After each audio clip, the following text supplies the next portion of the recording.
আসসালামু আলাইকুম সুপ্রিয় দর্শক, কেমন আছেন সবাই? আজকের ভিডিওতে আমরা লাওস এবং মঙ্গোলিয়া যাওয়ার সময়টা নিয়ে আপনাদেরকে বেশ কিছু গুরুত্বপূর্ণ তথ্য দেওয়ার আছে। বর্তমান সময়ে বাংলাদেশ থেকে লাওস এবং মঙ্গোলিয়া নিয়ে কিন্তু অনেক এজেন্সি কাজ করছে, অনেকেই ট্রাই করছে, নতুন করে ফাইল দিচ্ছে এখন যাওয়ার জন্য। তো এই লাওস এবং মঙ্গোলিয়ার বর্তমান সময় এখন ঢুকতে গেলে আপনাদের কেমন সময় লাগতে পারে, বর্তমানে এখন আপনাদের এই দুইটা দেশ আপনাদের জন্য কেমন হতে পারে, আজকের ভিডিওটি বেশ গুরুত্বপূর্ণ হতে চলেছে। অবশ্যই ভিডিওটি স্কিপ না করে আপনারা শেষ পর্যন্ত দেখবেন। অনেক কিছু গুরুত্বপূর্ণ তথ্য আজকের এই ভিডিও থেকে আপনারা কিন্তু পেয়ে যাবেন। যারা নতুন এসেছেন চ্যানেলটা সাবস্ক্রাইব করে রাখবেন। চলুন কথা না বাড়িয়ে আমাদের মূল ভিডিওটি আমরা স্টার্ট করি।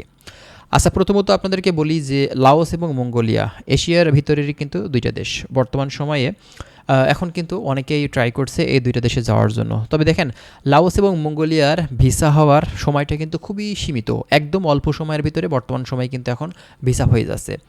Laos visa, Mongolia visa only 10 থেকে 15 দিনের ভিতরে বর্তমান সময় কিন্তু হচ্ছে। আপনারা এর জন্য ভালো এজেন্সি আপনাকে ধরতে হবে। এখন ভাই, এমন এজেন্সিকে আপনি ফাইল দিয়েছেন যে আপনার ভিসাই করতে পারছে না। এখন আপনি কমেন্ট করতে পারেন, ভাই আমি 2 মাস 3 মাস ধরে ঘুরছি একটা এজেন্সির কাছে ফাইল দিয়ে, তারা তো ভাই আমার ভিসা করতে পারছে না। ভাই এত সময় লাগবে না, এত সময় ভিসা করতে কখনোই কিন্তু লাগবে না।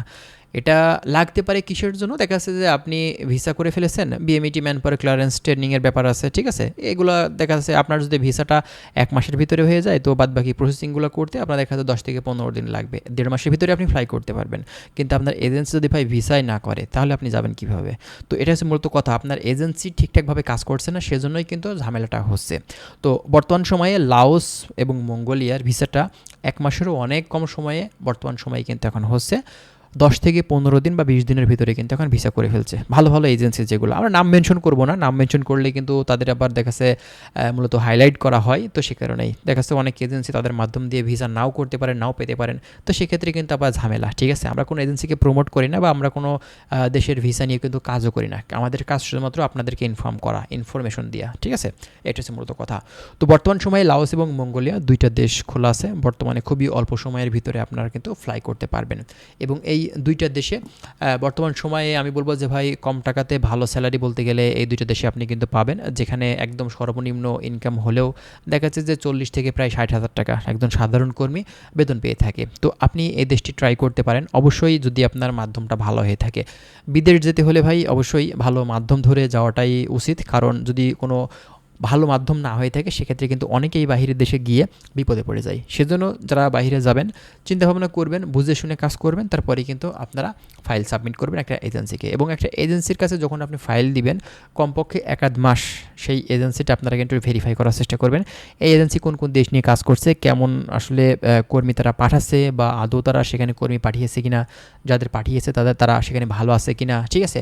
অনেকে কিন্তু মঙ্গোলিয়া বা লাওসে গিয়ে স্ক্যামের শিকার হয়েছে, অনেকেই হয়েছে, ঠিক আছে? অনেকে ব্যাকও আসছে।